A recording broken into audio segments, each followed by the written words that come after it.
हर हर महादेव।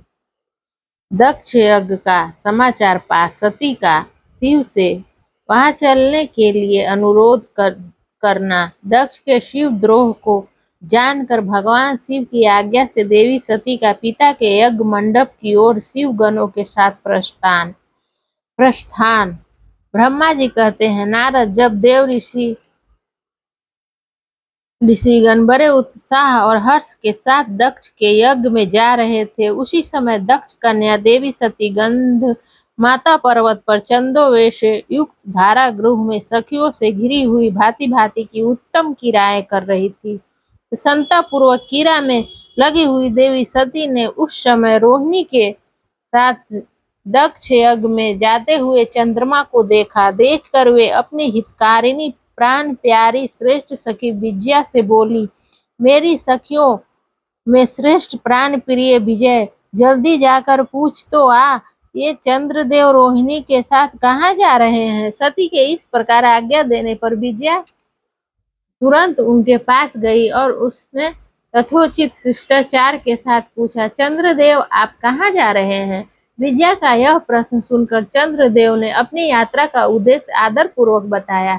दक्ष के यहाँ होने वाले यज्ञोत्सव आदि का सारा वृत्तांत कहा। वह सब सुनकर विजया बड़ी उतावली के साथ देवी के पास आई और चंद्रमा ने जो कुछ कहा वह सब उसने कह सुनाया। उसे सुनकर कालिका सती देवी को बड़ा विस्मय हुआ।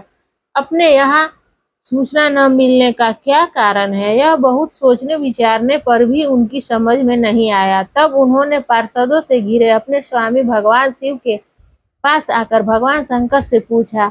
सती बोली, प्रभु, मैंने सुना है कि मेरे पिताजी के यहाँ कोई बहुत बड़ा यज्ञ हो रहा है, उसमें बहुत बड़ा उत्सव होगा, उसमें सब देवर्षि एकत्र हो रहे हैं। देवेश्वर, पिताजी के उस महान यज्ञ में चलने की रुचि आपको क्यों नहीं हो रही है। इस विषय में जो बात हो वह सब बताइए महादेव।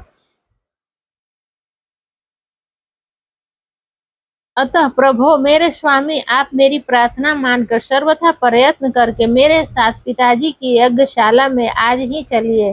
सती की यह बात सुनकर भगवान महेश्वर देव, जिनका हृदय दक्ष के वाग्बाणों से यज्ञ में बाणों से घायल हो चुका था, मधुर वाणी में बोले, देवी, तुम्हारे पिता दक्ष मेरे विशेष द्रोही हो गए हैं। जो प्रमुख देवता और ऋषि अभिमानी, मूढ़ और ज्ञान शून्य हैं, वे भी सब तुम्हारे पिता के यज्ञ में गए हैं। जो लोग बिना बुलाए दूसरे के घर जाते हैं, वे वहां अनादर पाते हैं, जो मृत्यु से भी बढ़कर कष्टदायक है।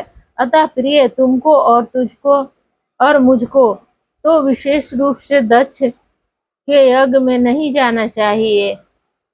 यह मैंने सच्ची बात कही है। महात्मा महेश्वर के ऐसा कहने पर सती रोष पूर्वक बोली, शंभु, आप सबके ईश्वर हैं, जिनके जाने से यज्ञ सफल होता है, उन्हीं आपको मेरे दुष्ट पिता ने इस समय आमंत्रित नहीं किया है। प्रभु, उस दुरात्मा का अभिप्राय क्या है, वह सब मैं जानना चाहती हूँ। साथ ही वहां आए हुए संपूर्ण दुरात्मा देवर्षियों के मनोभाव का भी मैं पता लगाना चाहती हूँ। अतः प्रभु, मैं आज ही पिता के यज्ञ में जाती हूँ। नाथ महेश्वर, आप मुझे वहां जाने की आज्ञा दे दे। देवी सती के ऐसा कहने पर सर्वज्ञ सर्वदृष्टा सृष्टिकर्ता एवं कल्याण स्वरूप साक्षात भगवान रुद्र उनसे इस प्रकार बोले। शिव ने कहा, उत्तम व्रत का पालन करने वाली देवी, यदि इस प्रकार तुम्हारी रुचि वहां अवश्य जाने के लिए हो गई है, तो मेरी आज्ञा से तुम शीघ्र अपने पिता के यज्ञ में जाओ। यह नंदी वृषभ सुसज्जित है। तुम एक महारानी के अनुरूप राजोपचार साथ ले सादर इस पर सवार हो बहुसंख्यक प्रथम गणों के साथ यात्रा करो। प्रिय, इस विभूषित वृषभ पर आरूढ़ हो। रुद्र के इस प्रकार आदेश देने पर सुंदर आभूषणों से अलंकृत सती देवी सब साधनों से युक्त हो पिता के घर की ओर चली। परमात्मा शिव ने उन्हें सुंदर वस्त्र, आभूषण तथा परम उज्ज्वल छत्र, चामर आदि महाराजोचित उचित उपचार दिए। भगवान शिव की आज्ञा से 60,000 रुद्रगण बड़ी प्रसन्नता और महान उत्साह के साथ कौतूहल पूर्वक सती के साथ गए। उस समय वहां यज्ञ के लिए यात्रा करते समय सब ओर महान उत्सव होने लगा। महादेव जी के गणों ने शिव प्रिया सती के लिए बड़ा भारी उत्सव रचाया। वे सभी गण कौतूहल पूर्वक कार्य करने तथा सती और शिव के यश को गाने लगे। शिव के प्रिय और महान वीर प्रथम गण प्रसन्नता पूर्वक उछलते कूदते चल रहे थे। जगदम्बा के यात्रा काल में सब प्रकार से बड़ी भारी शोभा हो रही थी। उस समय जो सुखद जय जयकार आदि का शब्द प्रकट हुआ, उससे तीनों लोग गूंज उठे। हर हर महादेव।